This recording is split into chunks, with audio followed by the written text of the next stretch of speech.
Right ఇక breaking news చూస్తున్నాం. Formula ఈ రేస్ వ్యవహారంలో ఈడీ ఎంటర్ అయింది. ఈ మేరకు తెలంగాణ ఏసీబీ అధికారులకు ఎన్ఫోర్స్మెంట్ డైరెక్టరేట్ లేఖ రాసింది. కేటీఆర్ పై కేసు నమోదు అంశంలో వివరాలు ఇవ్వాలని ఈడీ అధికారులు కోరారు. అలాగే ఎఫ్ఐఆర్ కాపీతో పాటు హెచ్ఎండిఏ అకౌంట్ నుంచి నగదు ఎంత బదిలీ చేశారో వివరాలు ఇవ్వాలని స్పష్టం చేశారు. దానా కిషోర్ ఫిర్యాదు కాపీని కూడా పంపాలన్నారు. ఈ రేస్ ఘటనలో లావాదేవీలు జరిగిన తేదీలు ఇవ్వాలన్నారు. ఇక ఇప్పటికే ఫార్ములా ఈ రేస్ వ్యవహారంలో ఏసీబీ దర్యాప్తు చేస్తోంది.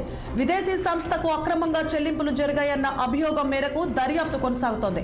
తాజాగా ఈడీ లేఖతో బీఆర్ఎస్ నేతల్లో టెన్షన్ నెలకొంది.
రైట్ ఇక బ్రేకింగ్ న్యూస్ చూస్తున్నాం. ఫార్ములా ఈ రేస్ వ్యవహారంలో ఈడీ ఎంటర్ అయింది. ఈ మేరకు తెలంగాణ ఏసీబీ అధికారులకు ఎన్ఫోర్స్మెంట్ డైరెక్టరేట్ లేఖ రాసింది.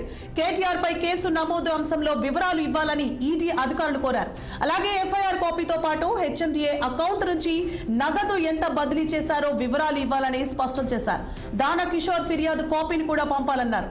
ఈ రేసు ఘటనలో లావాదేవీలు జరిగిన తేదీలు ఇవ్వాలని, ఇక ఇప్పటికే ఫార్ములా ఈ రేస్ వ్యవహారంలో ఏసీబీ దర్యాప్తు చేస్తోంది.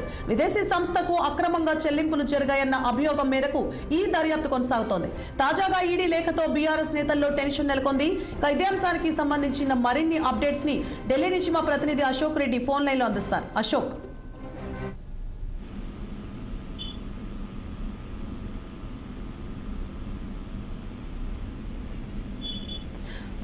రైట్. అశోక్, ఇప్పుడు ఈ అంశానికి ఈడీ కూడా లేఖ రాసినట్లుగా తెలుస్తోంది తెలంగాణ ఏసీబీ అధికారులకు. దానికి సంబంధించిన అప్డేట్స్ ఏంటి? తెలంగాణలోని ఫార్ములా ఈ రేస్ వ్యవహారంలో ఇప్పుడు కూడా ఎంటర్ ఉంది. ఈ మేరకు తెలంగాణ ఏసీబీ అధికారులకు ఈడీ లేఖ రాసింది. కేటీఆర్ కేసు నమోదు చేసింది. కేటీఆర్ తో పాటు ఒక అధికారి పైన కూడా, అరవింద్ కుమార్ పైన కూడా కేసు నమోదు చేసినట్టు తెలుస్తుంది ఏసీబీ. సో దీనికి సంబంధించి ఈ ఫార్ములా రేస్ విషయంలో చాలా అపతోకలు జరిగాయి, పెద్ద ముడుపులు అందాయి అంటూ వాళ్ళ పైన అలిగేషన్స్ ఉన్నాయి. ఇప్పటికే ఎఫ్ఐఆర్ హెచ్ఎండిఏ అకౌంట్ నుంచి నగదు ఎంత బదిలీ చేశారో వివరాలు ఇవ్వాలని చేశారు. సో దానా కిషోర్ ఫిర్యాదు ఇవ్వాలన్నారు. ఘటనలో లావాదేవీలు జరిగిన తేదీలు ఇవ్వాలన్నారు. ఇక ఇప్పటికే ఫార్ములా ఈ రేస్ వ్యవహారంలో ఏసీబీ దర్యాప్తు చేస్తుంది. విదేశీ సంస్థకు అక్రమంగా చెల్లింపులు జరిగాయనే అభియోగం మేరకు దర్యాప్తు కొనసాగుతుంది. తాజాగా ఈడీ రేఖలో బీఆర్ఎస్ నేతల్లో టెన్షన్ ముద్దని చెప్పుకోవచ్చు. ఎందుకంటే ఇప్పటివరకు కేవలం ఏసీబీ మాత్రమే ఈ కేసుని పర్యవేక్షిస్తుంది. ఇప్పుడు విదేశీ ముడుపుల వ్యవహారం జరగడంతో ఈడీ కూడా ఎంటర్ అయ్యే అవకాశాలు కనిపిస్తున్నాయి. ఈ మేరకు ఈడీ అధికారులు ఏసీబీ దానికి మరి ఏ విధంగా తెలుస్తుంది. ఈడీ అడిగిన అన్నిటికీ వారు అడిగిన అనేక పత్రాలు ఉన్నాయో సో వాటిని ఇస్తుందా ఏరా మాత్రం వచ్చాల్సిన అవసరం ఉంది. సో ఈ వ్యవహారంలో గతంలో నుంచే కాంగ్రెస్ ప్రభుత్వం ఏర్పడినప్పటి నుంచి ఈ ఫార్ములా ఈ రేస్ వ్యవహారం చర్చ కొనసాగింది. అసెంబ్లీలో కూడా దీనిపై చర్చ కొనసాగింది. ముఖ్యంగా అప్పటి అర్బన్ ఉన్న కేటీఆర్ ఈ రేస్ వ్యవహారంలో ఆయన స్వయంగా ఉన్నారు.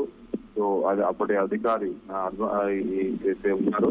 సో అతను అరవింద్ కుమార్ కూడా ఇందులో ఉన్నారంటూ వార్తలు వస్తున్నాయి.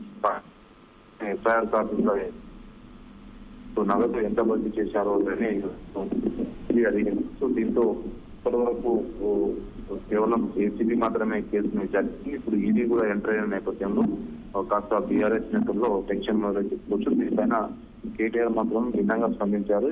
ఎవరు ఏమైనా చేసుకోండి, నేను ఇలాంటి తప్పు చేయలేదన్నట్టు కేటీఆర్ వ్యాఖ్యలు చేస్తున్నారు. మరి ఏసీబీ అటు ఈడీ రెండు విచారిస్తే మాత్రం మళ్ళీ ఎంతవరకు ఇందులో లావాదేవీలు జరిగాయని మాత్రం తెలిసే అవకాశం.